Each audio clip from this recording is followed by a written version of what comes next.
Regresamos con Agárrate y nos vamos a Colombia, porque el domingo, para mí, yo pensé que era yo nada más que manejo mal el tema, que me sorprendí con los resultados, porque todos pensábamos que el candidato Fico quedaba en segundo lugar y que se iba a una segunda vuelta con Petro, pero resultó el ingeniero Rodolfo Hernández el que se va a batir en la segunda vuelta con Petro. Bueno, yo enseguida le escribí a nuestro amigo Orlando Goncalves para que me explique qué fue lo que pasó ahí, ¿no? Y la respuesta de Orlando es que ahora Petro la tiene más dura, ya no le va a ser tan fácil.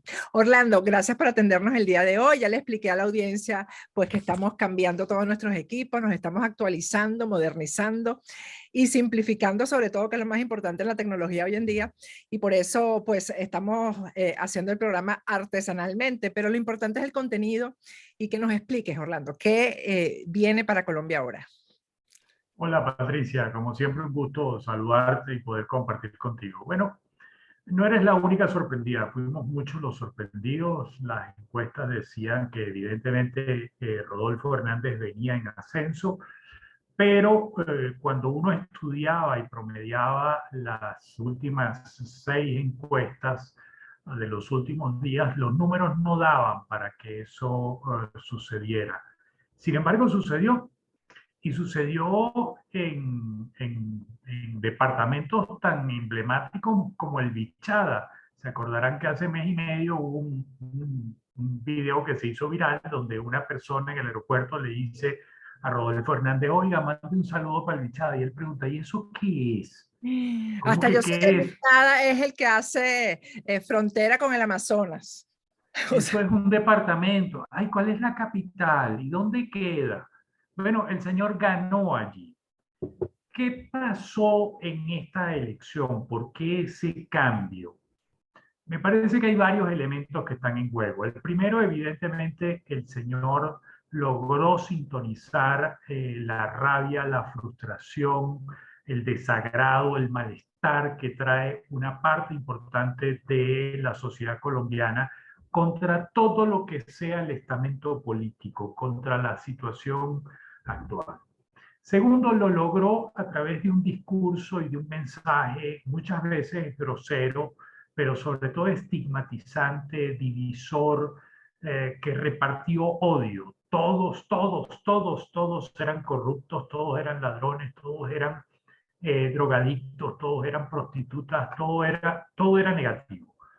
En tercer lugar, y eso por supuesto, cuando entonces tú, un candidato como esto, presenta ese mensaje y ese discurso, captura la atención de ese elector que está frustrado, que no tiene esperanza de un futuro mejor y que ve en este personaje el vengador, el que va a castigar a todas esas élites que me han maltratado durante tantos años. Entonces, eso pudo haberlo ayudado y mucho. Pero a mí me parece, cuando uno analiza los resultados electorales departamento por departamento, que allí hubo una operación política de último minuto donde buena parte de la estructura ligada al expresidente Álvaro Uribe operó para que el señor pasara a segunda vuelta. Y esto se hizo porque todas las encuestas, cuando se hacía la simulación de qué pasaba en segunda vuelta, cuando se confrontaba a Petro con los distintos candidatos, el candidato que más cerca estaba de poderle ganar a Petro era Rodolfo Hernández, porque era más potable que Fico Gutiérrez. Fico, desde el día 1 se supo que era el plan B del presidente Álvaro Uribe, del expresidente Álvaro Uribe, y entonces tenía esa ancla y ese peso del mal gobierno y la mala imagen que tiene el gobierno del presidente Duque. Por lo tanto, teniendo esos elementos en cuenta, crean el plan C, que es Rodolfo Hernández. De hecho, es muy simple la operación matemática que sucede. Rodolfo Hernández sacó casi 6 millones de votos contra 8,5 que saca Petro. Ahora, el 90% de los votos que sacó Federico Gutiérrez, que son 5 millones, nada despreciable tampoco, Exactamente. Ujú. son antipetro. Entonces, en la primera vuelta la gente tiende a votar por quien le gusta, pero en la segunda vuelta la tendencia es votar contra Contra. alguien. Es decir, entonces yo voy a votar por Rodolfo Hernández para votar contra Gustavo Petro. Y eso se la pone dificilísima a Petro. Si a eso le sumas, por ejemplo, 250.000 votos, que no son nada despreciables, de un pastor evangélico que sacó, John Milton, sacó 250.000 votos, de un pastor evangélico, es ultraderechista, ¿a dónde va a ir ese voto? Va a ir evidentemente a Rodolfo Hernández. ¿A dónde sacan los 50.000 votos del señor de Salvación Nacional, que es de extrema derecha también? Van a ir a Rodolfo Hernández. No porque les agrade a lo mejor, sino porque es el único que puede detener a Petro. Entonces, viendo todos esos elementos, sumado además adicionalmente que el señor tiene una carrera política corta, es poco conocido, sigue hablando sin filtros, no tiene necesidad de aliarse con nadie, porque naturalmente le van a venir esos votos, puede mantenerse impoluto, por decirlo de alguna manera, Es decir, cuando tú pues dices, discúlpame que te interrumpa, Orlando, cuando que no tiene necesidad de aliarse oficialmente, es decir, que la alianza va a venir en la base y no va a venir arriba, ¿no? Es lo que tú quieres decir. Claro, porque no importa qué hagan los dirigentes, la gente en la base va a votar para tratar de frenar a Petro. Es decir, que él no tiene que Entonces, hacer compromisos con nadie, compromisos políticos. No tendría que a hacer. ver, en un eventual gobierno tiene que hacerlo, porque de 138 representantes él tiene 2 y de 108 senadores tiene 0. Entonces, para poder gobernar, él va a tener que hacer arreglos con los partidos políticos. Pero eso es otra historia que comienza en agosto. Aquí el problema es 19 de junio. Entonces, él tiene mucho por donde crecer, mientras que Petro se le redujo el patio, porque, por ejemplo, sacó 8 millones y medio. Sergio Fajardo, que sacó 850.000 votos, bueno, un porcentaje importante de los votos de Sergio Fajardo irán para él. De manera natural, Sergio Fajardo dio libertad y dijo, voten por quien quiera. Muy típico de él de no tomar decisiones. Bueno, tiene 8 millones y medio, se le suman 800, está llegando a 9.300. Bueno, no le alcanza y no tiene más por dónde crecer, a menos que en sus departamentos naturales, donde hoy sacó una muy buena votación, crezca un poco más. Pero, por ejemplo, en el Chocó él sacó el 74% de la votación. ¿Cuánto más puedes crecer? No, está muy complicado. Hay otros departamentos donde sacó el 60%. ¿Cuánto más vas a poder crecer? Entonces, me pareciera que los números no se están dando por ahora. Evidentemente, siempre puede suceder algo. Por ejemplo, ¿qué puede suceder? Que la campaña de Rodolfo Hernández se uribice o duquice demasiado. Es decir, que la gente perciba que él es el plan C del presidente Uribe y entonces quieran castigar porque el peso del mal gobierno de Duque, que tiene algunas cosas positivas, pero que han cometido errores brutales, ese peso tan negativo pueda ser un ancla y lo detenga. Y entonces se revierta la situación. Pero me da Pero la el, impresión, yo no lo conozco mucho, pero me da la impresión de que él más bien ha tratado de diferenciarse. Ha sido, si algo ha tenido la campaña, por lo menos yo estaba leyendo las propuestas y en todas trata de diferenciarse de Duque, ¿no? Sí, pero el subconsciente no, es difícil a veces ocultarlo. Te pongo un ejemplo. Él hizo la única entrevista que le dio, se la dio a Patricia Yagniot.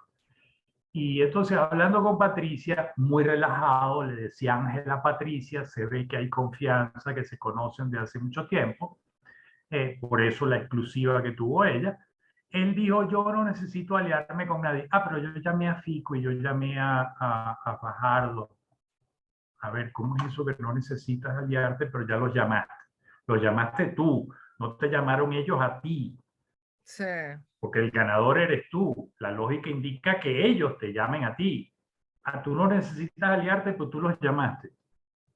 Si se cometen ese tipo de errores, comienza a verse las costuras y eso se pudiera complicar. Y creo que hubo Pero una declaración triunfalista de Uribe, además, ¿no? no, eso fue un fake news. Ah, ok. El único, hubo dos personajes muy ligados al expresidente Uribe que sí salieron y me parece que ha sido un error estratégico porque no le hacen ningún favor. Una fue la senadora Cabal, que grabó la llamada felicitándole, diciéndole me uno a sus tropas y tal y qué sé yo. Eso no tenía ningún sentido del mundo.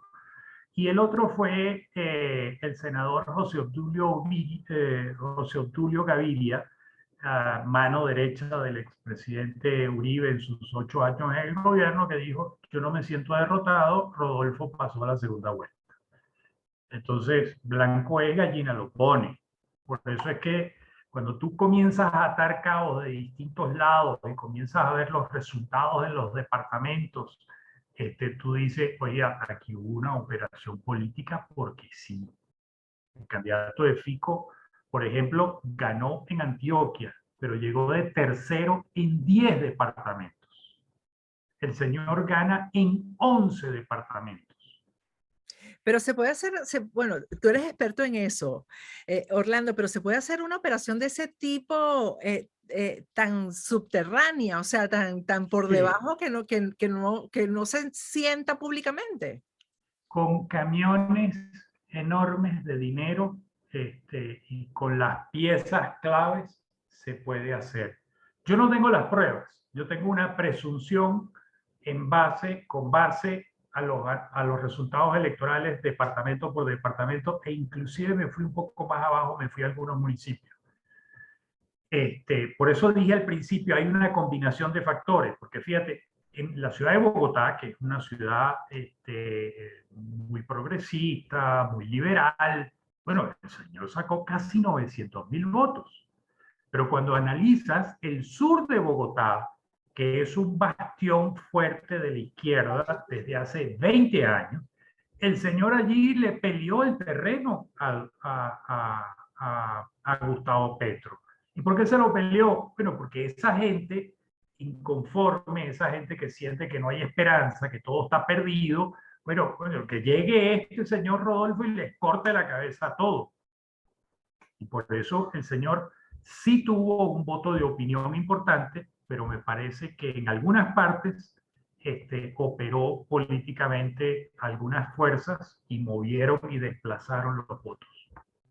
¿Y tú crees que dé tiempo, por ejemplo, de aquí a julio, de que Petro demuestre eso y que quienes adversan al uribismo tomen otra decisión distinta a la de votar por Hernández, es decir, votar por Petro? ¿Tú crees que haya tiempo de eso? No.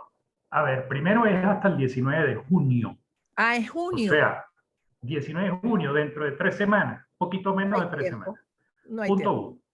Punto dos, Petro, realmente cuando tú revisas las redes de Petro, Petro desde el domingo está atacando incesantemente a Rodolfo Hernández y Rodolfo lo ignora olímpicamente, lo cual, desde el punto de vista estratégico para ganar la elección, es lo correcto. Es más, me parece que si yo fuera el asesor del señor Rodolfo, el señor, yo le diría no vaya a los debates. Y la excusa es muy simple, yo no tengo nada que debatir con ese señor, yo debato con el pueblo. Se acabó. Para no exponerse, porque Gustavo Petro es muy buen candidato, atención, no es mal candidato, es muy Bueno, buen pero es que tiene que candidato. serlo porque se ha dado esa pelea que ha dado hasta el final, hasta este momento, ha sido el primero, pues. O sea, Claro, no, y además tiene 12 años en campaña, ha sido un exacto. excelente parlamentario, o sea, es un tipo que le cabe en la cabeza, le cabe el país. Este, a ver, no es un mal candidato, es muy buen candidato como candidato. Estoy hablando como candidato, punto. Sí, que no nos vayamos Entonces, interpretar, porque tú sabes cómo es, ¿no? Que ya vamos, ya pasamos de aquí a ser comunista. Entonces, No, eso no pasa nada con eso. No es ah, la primera vez ni será la última que me lo diga. Entonces, yo me pienso que no hay tiempo. El tema está en que la campaña de Rodolfo Hernández y Rodolfo Hernández también, que como habla sin filtros, se le puede ir la mano en alguna ocasión, cometa algún error grave que haga que esos votos de Fico y esos votos de John Milton se abstengan y no voten. Porque si se abstienen, entonces las posibilidades de Gustavo Petro aumentan. Eso es lo que pudiera pasar y tendría que ser un hecho muy grave, un hecho sí, pero porque tremendo. es bastante atorrante, ¿no? ¿Perdón? Que es bastante atorrante. Rodolfo Hernández. ¿Quién? Rodolfo Uy, Hernández. terrible. A mí me parece, en lo particular, yo lo he dicho y no tengo ningún tapujo en decirlo, que le hizo muy flaco servicio a la campaña electoral y a la democracia, ese discurso de odio estigmatizante, hiperpolarizante. ¿Le dio resultados electorales? Sí, pero ¿a qué costo para la democracia? ¿A qué costo para dividir aún más la sociedad colombiana que ya está dividida, que ya está fraccionada, que aún tiene heridas abiertas de la guerra? Y a pesar de que este es el quinto proceso que se realiza después de la firma y que hubo una votación récord, llegaron casi al 55%, eso nunca se había visto en Colombia, o por lo menos, perdón, en los últimos 20 años no se había visto, pero ¿a qué costo logró llegar este señor? Eso me parece que no está bien para la democracia, eso no ayuda. Ahora, él no es el único. No puede revisar el discurso de Trump, el discurso de Bolsonaro, Iba a decir, se me parece mucho a Donald Trump. Se me parece el mucho. discurso de Vox en España, el discurso de Chega en Portugal. O sea, todos utilizan ese malestar y esa indignación popular y la exacerban, y entonces ellos se presentan como los grandes salvadores. Eso es preocupante. Con el tema de Venezuela, él ya anunció que va a retomar las relaciones con Maduro. Sí, sí, porque él viene de un departamento que está muy cerca de la frontera, que es Santander, que está pegado al lado del norte de Santander. Eso sí lo Eh, conoce, el Bichano, pero eso sí. Eso sí, bueno, fue alcalde de la capital de Santander, y él entiende que hay un problema de comercio en la frontera. Eso, digamos, uno puede entender esa parte. La parte que no puedo entender es lo estigmatizante y lo odioso de su comentario. Dos comentarios que me parecen contra los venezolanos terribles. Uno, que las mujeres venezolanas son fábricas de criar chinos pobres, de chinos pobres, de muchachitos pobres, pues, de producir niños pobres. Y el segundo, cuando digo que iba a restablecer relaciones con Maduro, digo, bueno, a los venezolanos que se las arreglen y que vean a ver qué hacen. Esa falta de solidaridad Infeliz es lamentable. declaración, infeliz declaración, porque es que además es desconocimiento de la geopolítica incluso.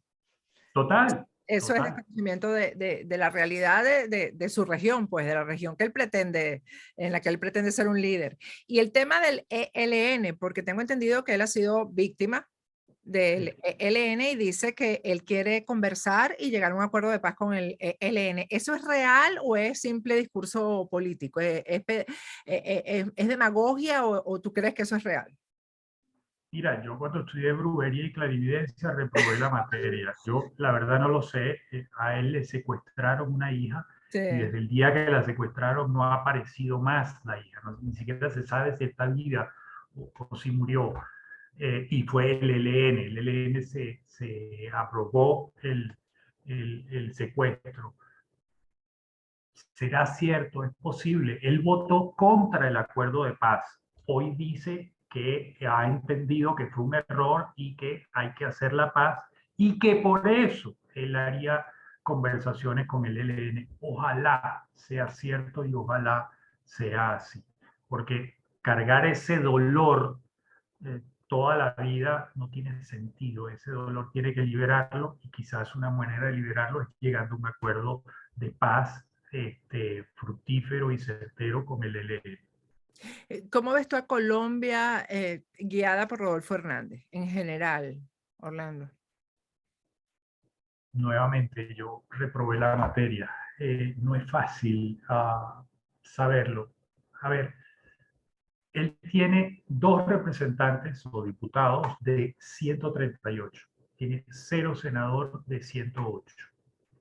Esa es la primera traba. Segundo, tú debes tener en la estructura de gobierno, entre ministros, viceministros, secretarios generales, directores de área, tú debes tener cerca de, ponle un número redondo, e instituciones, organismos del Estado, centralizados, descentralizados, tú debes tener 1.500, 2.000 hombres de confianza para manejar todo eso. ¿Los tiene el señor Rodolfo Hernández? Tercero, él habla mucho de la eficiencia de la empresa privada. Resulta que la eficiencia de la empresa privada en muchas ocasiones no es aplicable a la gerencia del Estado. Hay normas, hay procedimientos, hay cosas rigurosas que hay que cuidar, entonces tú no puedes hacer lo que quieras. Luego, hay propuestas tan ilógicas como yo le voy a quitar los carros, los teléfonos, el combustible y los asistentes a los diputados. Señor, usted no puede hacer eso, señor. El Congreso es un órgano autónomo y usted está sometido a él, además, No, y porque es un ahí ya tuve la fiscalizador. injerencia de una institución, de una institución en otra, ya de un poder en Claro, otro, ya ahí. yo voy a vender los edificios de las embajadas y que trabajen en coworks, en oficinas de coworks, cuando tengan que... Oiga, señor, usted no puede hacer eso de un plumazo. Usted tiene acuerdos internacionales que tiene que respetar, que tiene que negociar para poderlos deshacer. No, hay que ahorrar dinero del Estado. Yo voy a eliminar el café de las instituciones públicas. Que tomen agua. O sea, ese tipo de cosas son cosas que, por supuesto, esa gente que está furiosa, rabiosa con el sistema democrático, pues ve en él un vengador, ve en él un Pero eso justiciero. tiene mucho que ver con el chavismo. Eso era el discurso chavista. Voy a vender los aviones de PDVSA. ¿Ah? Bueno, ¿qué quieres que te diga? Tenía mucho Pero que ver con eso, eso. o sea, eso no lo estoy inventando, está grabado, hay declaraciones públicas de él, en mítines, en conferencias de prensa. O sea, entonces cuando tú me preguntas cómo veo yo a Colombia, bueno, me preocupa bastante, además, a un gobierno que sea confrontativo en vez de ser un gobierno que sea conciliador. Esto es un país muy violento, sufrió mucho durante 200 años, hubo guerra. Los liberales mataban a los conservadores a los liberales a machetes, no se podían casar entre liberales y conservadores. Después vino la guerrilla, después vino la mezcla de guerrilla y narcotráfico. Hoy sigue una pequeña disidencia de la guerrilla, pero sigue el narcotráfico. O sea, este país exporta el 90% de la cocaína del planeta. O sea, no es poca cosa. Entonces, es un país violento. Entonces requiere de un presidente conciliador, de un presidente que unifique, de un presidente que además entienda que hay un rezago social enorme. ¿Cómo es posible que en pleno siglo XXI haya sitios de Colombia donde no hay luz, donde no hay agua potable, donde no hay una escuela, donde no hay un dispensario médico? Entonces, el 70% de los hogares colombianos hoy en día no pueden comer 3 veces al día, están comiendo 2 veces o menos al día. Entonces, me preocupa que sea un gobierno muy tendiente a privatizar, muy tendiente a estímulos a la empresa privada, etcétera, etcétera, etcétera, y se olvide de lo social. Yo, Pero bueno, tú estás un poco tubiándote a ti mismo por la que tu columna mañana que se llama Colombia le da palos a la lámpara, creo que se llama así. No, Colombia pateó el tablero. Ah, pero es más o menos lo mismo. No, pero hablo más de la campaña en sí, del tema de las campañas, de cómo fue la de Petro, cómo fue la de este señor y cómo llegamos a donde llegamos hoy y las lecciones aprendidas de esta campaña. Y es atípico, yo creo que ha sido atípico, ¿no? En, Totalmente, en lo que tú has totalmente. manejado como consultor y todo, esto ha sido totalmente diferente. Totalmente atípico, ha sido muy disciplinado en el mensaje, no se sale, pero eso no significa que lo repita siempre, que fue la gran habilidad que tuvo, que le sale de manera natural. Él repite lo mismo sin decir lo mismo. Él se sintoniza con cada sentimiento negativo que tiene en la población. Él detecta rápidamente qué tiene al frente y entonces en función de eso agarra qué es lo negativo y lo golpea y lo machaca e insiste. Yo creo que eso ha sido uno de sus grandes éxitos, esa disciplina. Ha sido muy estratégico a la hora de invertir. Según él, fueron $800,000. Yo no le creo. Ninguna campaña en este país, ninguna campaña en este país cuesta $800,000. No hay manera. De arrancada, ¿cuánto le está cobrando el asesor que contrató el último mes? Que además es un individuo muy reconocido, muy profesional, y no es económico.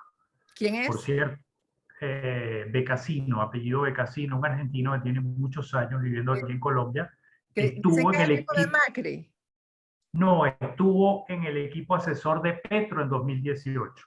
Él es muy de Ah, izquierda y ha trabajado siempre con la izquierda, pero ahora se fue a otro lado. Pero una campaña en $800,000 lo dudo, pero bueno, es lo que ¿Hay, él dice. hay control de eso en Colombia? Sí, sí lo hay.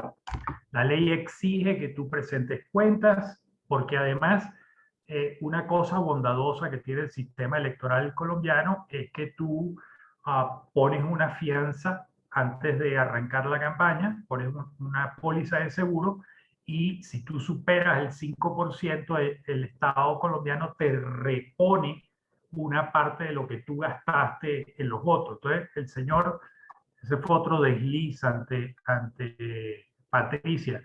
No, yo gasté $800,000, ni un peso más. Es más, esto va a ser un negociazo porque me van a dar mucho más. Ay, Dios mío. Por eso es lo peligroso de él, que habla sin filtros. Sí, eso, bueno, de llegar a ser presidente, yo creo que nos espera unos cuantos años de disparates de ese tipo. Sí, mientras eso no provoque una guerra con otro país o un conflicto interno, Exactamente. Que se quede solo en todo bien. disparates para comentarlos en memes y que no pase de ahí. Ojalá, Ya ojalá. veremos. Ya Gracias, veremos Orlando. primero si gana, porque, repito, Exacto. o sea, hasta el día de la elección, Petro era ganador en la primera vuelta y casi seguro ganador de la segunda. Con este cambio de escenario, estando Rodolfo Hernández, esto a Petro se le puso difícil, pero eso no quiere decir que no haya una mínima oportunidad. Y todo va a depender fundamentalmente de que Rodolfo Hernández no cometa errores graves que potencien la figura de Petro y generen abstención. Bueno, faltan pocos días para saber qué es lo que va a pasar. Gracias, Orlando. Muchísimas gracias. Siempre a tus órdenes, un gran saludo, un abrazo. Vamos a ir a un corte y al regreso seguimos con Agatha.